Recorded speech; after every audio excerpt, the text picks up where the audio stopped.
एक राज्य के राजा को यह पता चलता है उसके मंत्रियों द्वारा कि हमारे राज्य के पास वाले गांव में एक सन्यासी आए हैं जो कि अलौकिक और दिव्य दृष्टि से परिपूर्ण है। जो कोई भी इसके पास जाता है वह अपना सारा दुख, संकट तथा समस्या का समाधान पाकर ही खुशी से वापस लौटकर आता है। तो राजा को भी इस सन्यासी से मिलने की इच्छा हुई और प्रातःकाल ही राजा उस सन्यासी से मिलने निकल पड़ी। जब वह राजा सन्यासी के पास गया तब वह सन्यासी ध्यानमग्न बैठा हुआ था। तब राजा ने उस सन्यासी का प्रणाम किया, अभिवादन किया और अपने बारे में बताया कि मैं इस गांव के पास वाले राज्य का राजा हूं। तब राजा ने इस सन्यासी से उस ज्ञान की बात को सीखकर बहुत ही प्रभावित हुआ और इस सन्यासी से बहुत ही प्रेम करने लगा। तब वह राजा रोज़ उस सन्यासी से मिलने जाता और एक दिन वह राजा सन्यासी को कहने लगा कि ये सन्यासी, आप हमारे राजमहल चलने का आग्रह करने लगा। तब सन्यासी ने राजा को बहुत मना किया, पर राजा के आगे सन्यासी का एक ना चला और वह राजमहल चला गया। प्रातःकाल दोनों ने शिकार पर निकला, सन्यासी और राजा।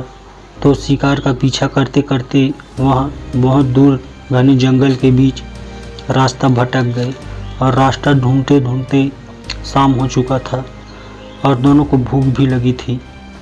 तब राजा ने देखा कि एक पेड़ पर फल था। राजा उस पेड़ पर चढ़कर फल तोड़ लाया और अपने पास रखे हथियार से उसका 6 फांकियाँ कर लिया। फांकियाँ करने के बाद राजा ने सन्यासी को भी दिया, तो सन्यासी ने मना कर दिया, पर वह उससे प्रेम बहुत करता था इसलिए उसने रख लिया और अपने हिस्से का फांक खा लिया और बोला, उत्तम, अति उत्तम, ऐसा फल मैंने कभी नहीं खाया। और फिर दूसरा फांक फिर खाया और वह सन्यासी फिर बोला, उत्तम, अति उत्तम, ऐसा फल मैंने कभी नहीं खाया अपने जीवन में, बहुत ही स्वादिष्ट है। ऐसे कहकर उसने अपना तीनों फांक खा लिया और फिर राजा को और फांक देने का आग्रह किया। तो राजा उस सन्यासी से बहुत प्रेम करता था इसलिए उस सन्यासी को एक फांक और दे दिया। वह सन्यासी उस फांक को भी खा लिया और फिर अगली फांक के लिए राजा को बोलने लगा। राजा ने बिना कुछ कहे फिर उसको एक फांक दे दिया।